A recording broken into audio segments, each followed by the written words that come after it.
Apreciados amigos, en nuestros dos temas anteriores trabajamos bastante con números. Lo hicimos introduciéndonos, por así decirlo, en las matemáticas de Dios. Bueno, tal vez he exagerado un poco las cosas al decir esto, porque lo que vimos en nuestro tema anterior, por complicado y árido como pudiera haberles parecido, no fue más que un juego de niños comparado con los asombrosísimos descubrimientos en el campo de las ciencias matemáticas. ¿Por qué en un estudio de las profecías como el que venimos realizando en este programa hemos tenido que hablar de números? Pues sencillamente por la bondadosa condescendencia de Dios hacia sus hijos. A través de sus voceros, los profetas, nuestro Dios no solo nos anticipó eventos del futuro, sino también los plazos en los que habrían de cumplirse los más importantes, juntamente con las fechas que los señalarían o enmarcarían. Es que Dios siempre ha querido que sus hijos fueran entendidos en los tiempos, esto es, capaces de discernir en los acontecimientos de la historia las señales de los tiempos, a fin de no verse sorprendidos por lo que de otra manera podría resultarles inesperado o incomprensible. ¿Recuerdan, amigos, cuántas veces se habla en el Nuevo Testamento acerca de eventos cuya ocurrencia podría sorprendernos como un ladrón que viniera a robarnos mientras dormimos? Permítanme citarles algunos ejemplos. Velad, pues, porque no sabéis a qué hora ha de venir vuestro Señor. Pero sabed esto, que si el padre de familia supiese a qué hora el ladrón habría de venir, velaría y no dejaría minar su casa. Por tanto, también vosotros estad preparados, porque el Hijo del Hombre vendrá a la hora que no pensáis. Palabras del Señor Jesús registradas en San Mateo, capítulo 24, los versos 42 al 44. San Pablo se expresó en forma similar en la primera carta a los Tesalonicenses, capítulo 5, los versos 1, 2 y 4. Pero acerca de los tiempos y de las ocasiones, no tenéis necesidad, hermanos, de que yo os escriba, porque vosotros sabéis perfectamente que el día del Señor vendrá así como ladrón en la noche.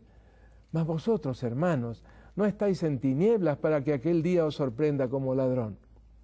San Pedro también se refirió a lo que habría de resultarnos una terrible sorpresa si no nos dejáramos guiar por la palabra profética.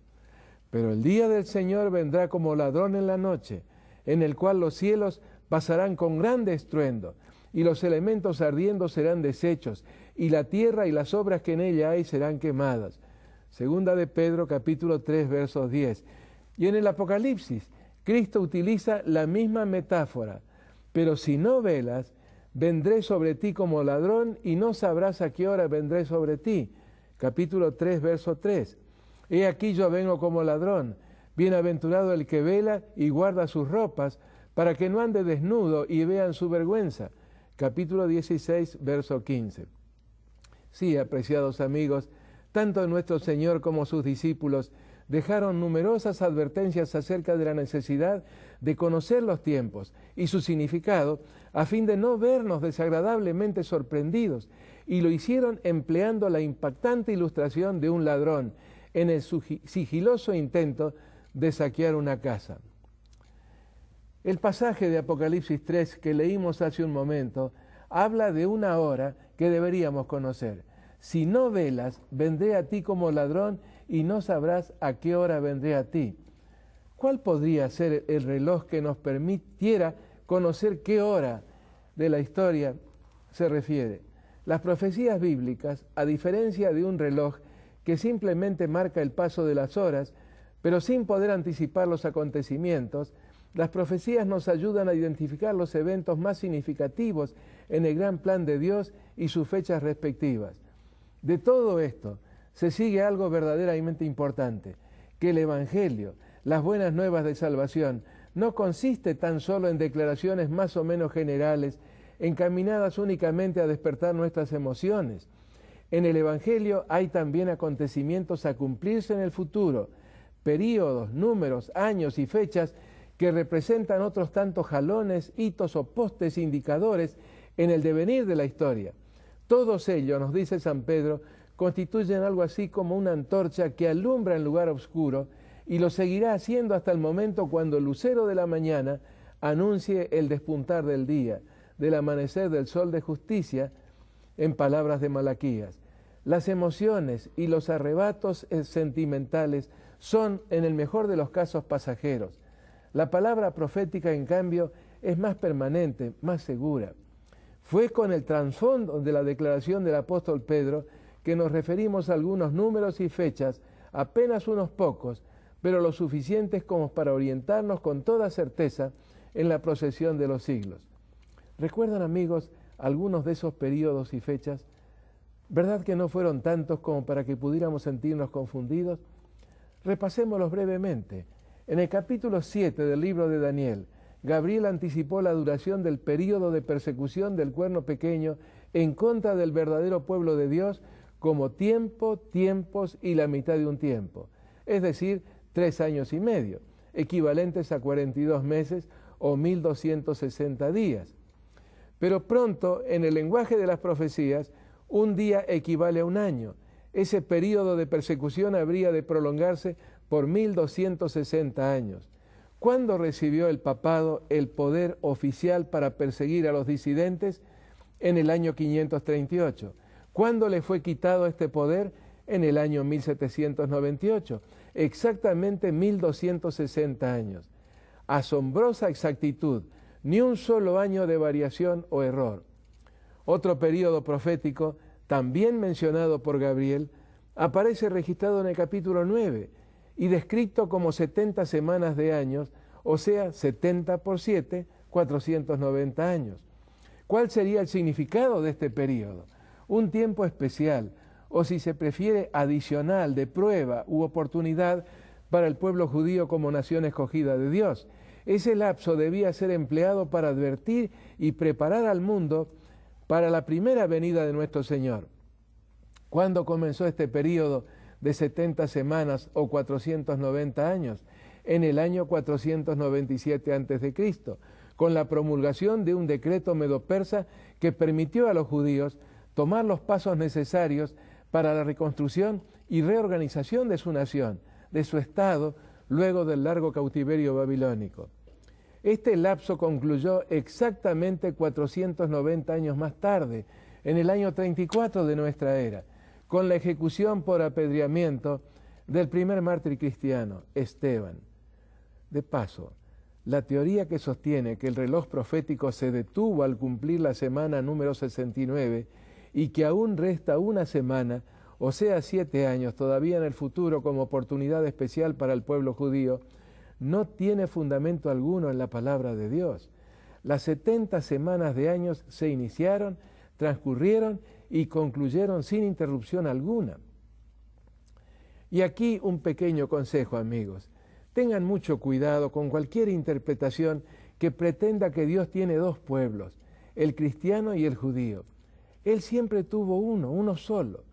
Primeramente fueron los israelitas, los descendientes carnales de Abraham, quienes constituyeron ese pueblo y lo fueron por casi 2 milenios. Pero desde que el plazo de los 490 años se cumplió sin que ellos aceptaran al Mesías y sin que se arrepintieran de la dureza de su corazón, concluyó también la gran demostración de la paciencia de Dios hacia ellos y una nueva entidad, la Iglesia cristiana, un nuevo Israel, en palabras de los apóstoles, ocupó el lugar que había sido antes del Israel literal. Esto no significa de ninguna manera que los judíos hubieran quedado excluidos de la gracia. Nada de eso. La gracia de Dios es para todos los hombres, tanto para ellos como para todos los demás. San Pablo fue muy cuidadoso al destacar que ser hijo de Abraham no entraña, no requiere descendencia física, sino la posesión y el ejercicio de una fe como la que caracterizó al patriarca. Son hijos de Abraham los seres humanos de cualquier extracción étnica o racial o nacional que hayan aceptado a Cristo, la única y legítima simiente del patriarca. Así lo expresó el apóstol: todos sois hijos de Dios por la fe en Cristo Jesús, porque todos los que habéis sido bautizados en Cristo, de Cristo estáis revestidos. Ya no hay judío ni griego, no hay esclavo ni libre, y no hay varón ni mujer, porque todos vosotros sois uno en Cristo Jesús. Y si vosotros sois de Cristo, ciertamente el linaje o la simiente de Abraham sois, y herederos según la promesa. Esto está en Gálatas 3, los versículos 26 al 29. Muy claro, ¿verdad, amigos?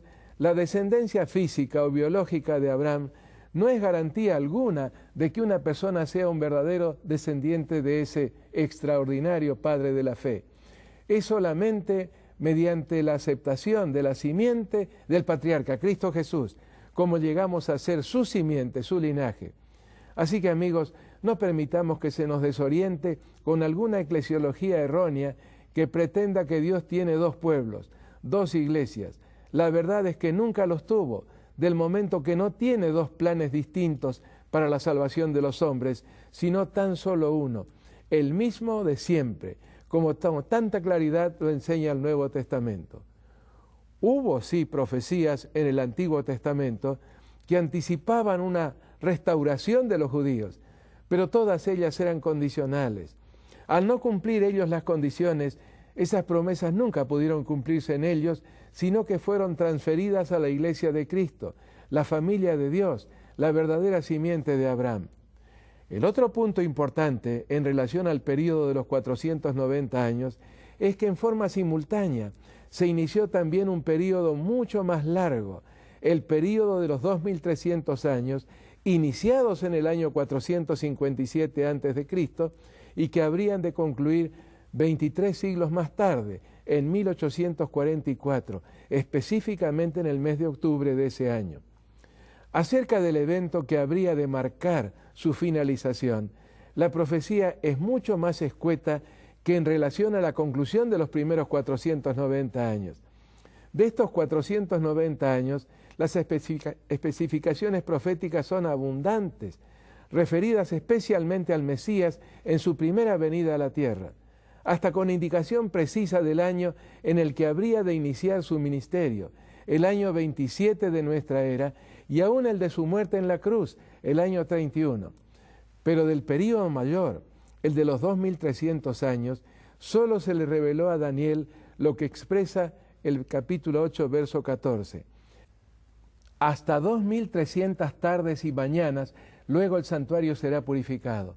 Y los 2300 años concluyeron en un día preciso, perfectamente identificable. ¿Cuál día? El día de la expiación o purificación del santuario del año número 2300, correspondiente en todo al 22 de octubre de 1844.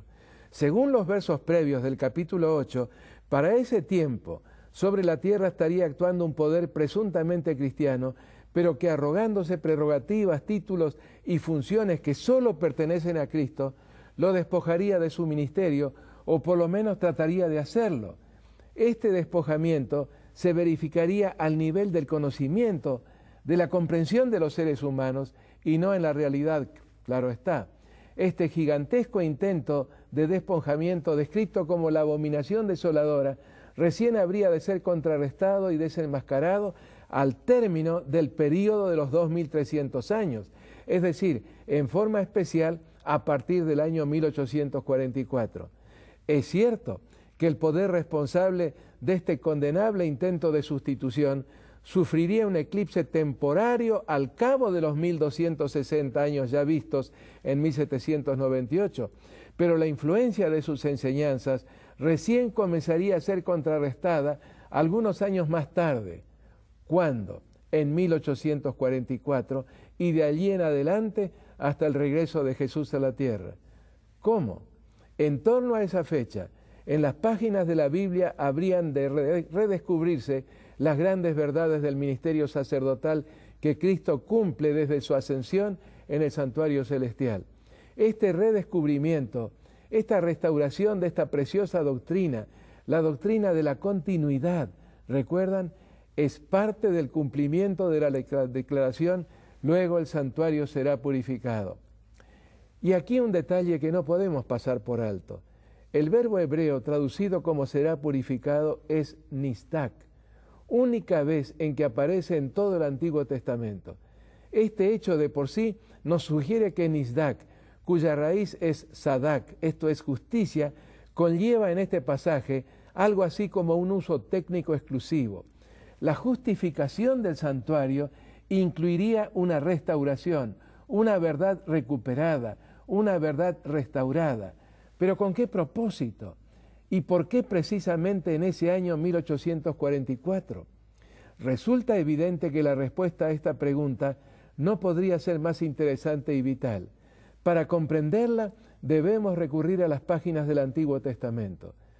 ¿Recuerdan lo que mencionamos ya en un par de oportunidades? Es imposible conocer el mensaje de la Biblia en su plenitud, comprender la profundidad de su contenido, sin conocer el tema del santuario.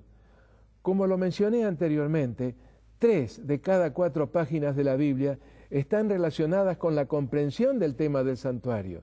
Si no lo conocemos, perdemos buena parte del significado del 75% de toda la Biblia.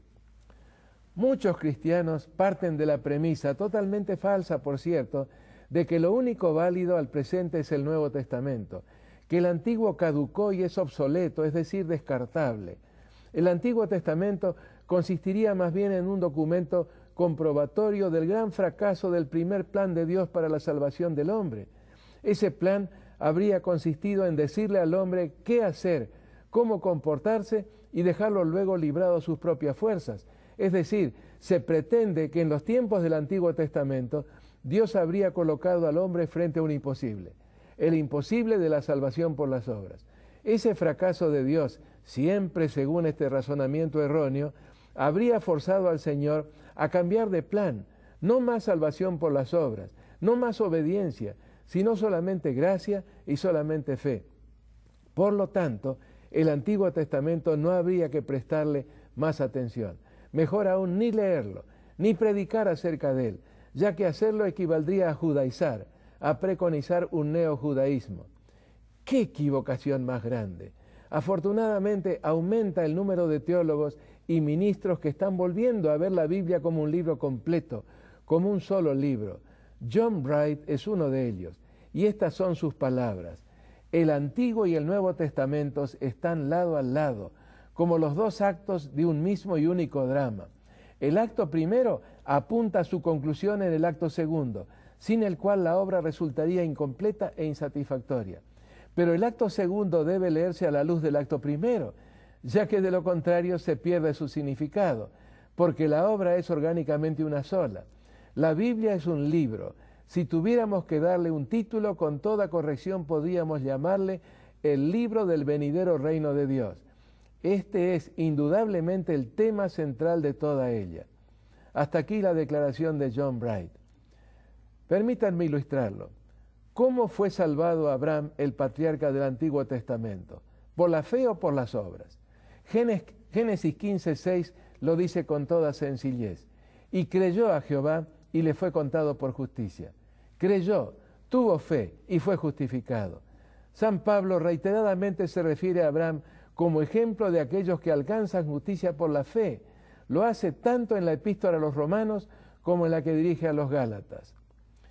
El nombre del patriarca aparece también en lugar destacado en Hebreos en el capítulo 11, juntamente con otros muchos personajes del Antiguo Testamento, como uno de los grandes héroes de la fe. ¿No obró Abraham acaso? Sí, y en forma suprema, como nadie podría negarlo, pero sus obras fueron el fruto, el resultado de su fe.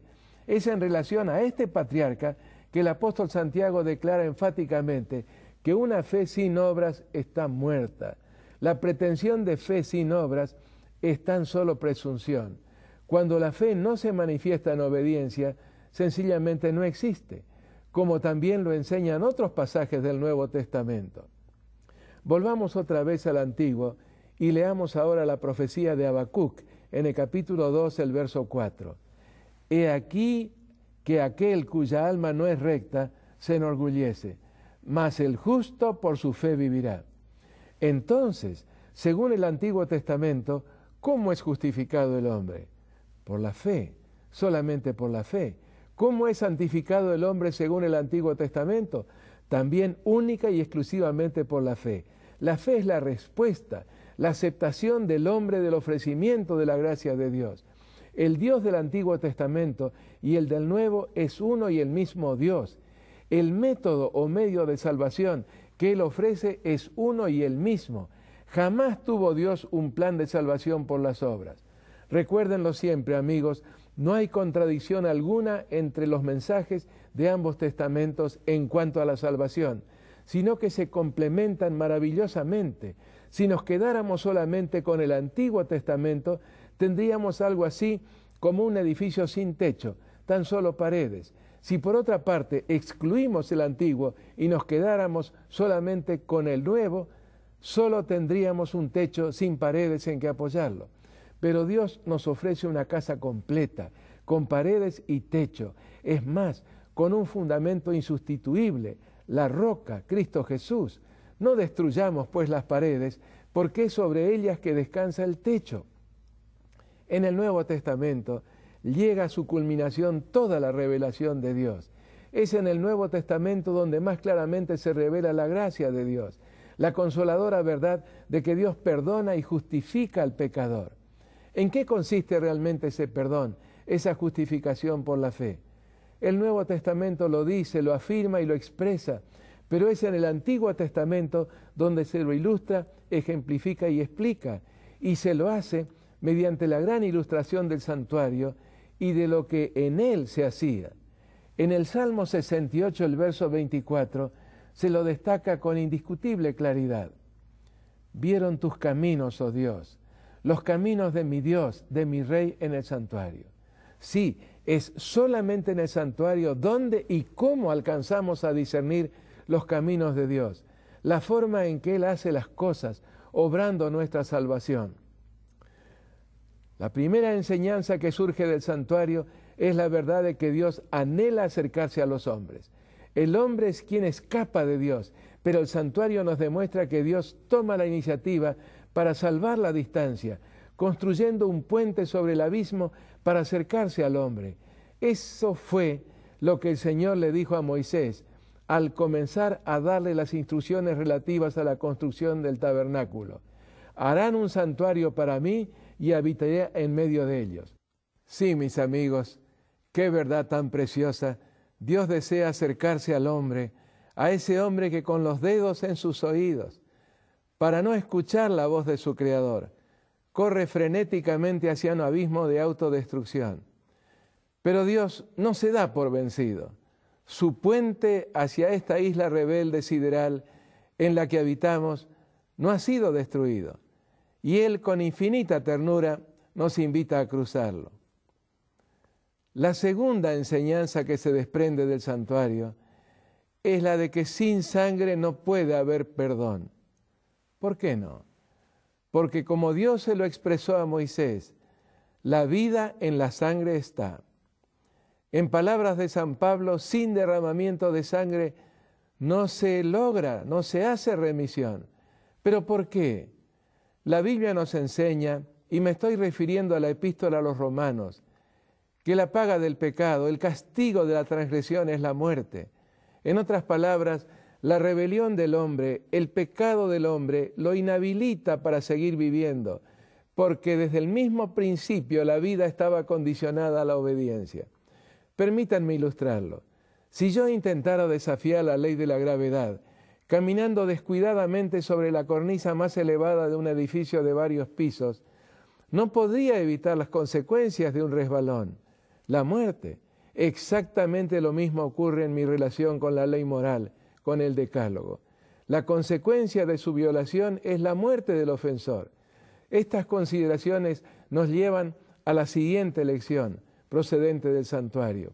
Es en el santuario donde y cómo resuelve Dios el problema de la impotencia y de la imposibilidad humana de alcanzar la salvación.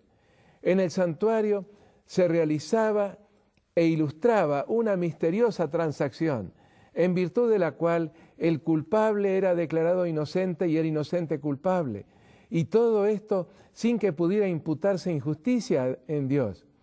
¿Verdad, amigos, que es algo que resulta difícil de aceptar? Es que para nosotros el culpable es culpable y el inocente inocente, y nos rebelaríamos ante un juez que cambiara los términos de tal manera que el culpable resultara libre y el inocente fuera castigado. Pues bien, en el santuario se realizaba y se sigue realizando esta misteriosa transacción. ¿Cómo? Aceptando Dios sobre sí el castigo que corresponde al pecador y perdonando a éste.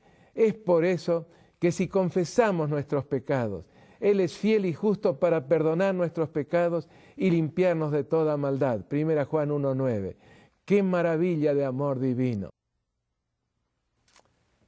Y ahora, apreciados amigos, después de estas consideraciones tan solemnes, que nos hablan de un Dios que se preocupa por nuestra salvación y que nos ofrece todo lo que necesitamos a través de la intercesión de Cristo en el santuario celestial, para que comprendamos los alcances de su amor, para que comprendamos todo lo que Él nos ofrece y que a nosotros solamente nos cuesta el aceptarlo por la fe, porque es un regalo que procede de un Dios de amor.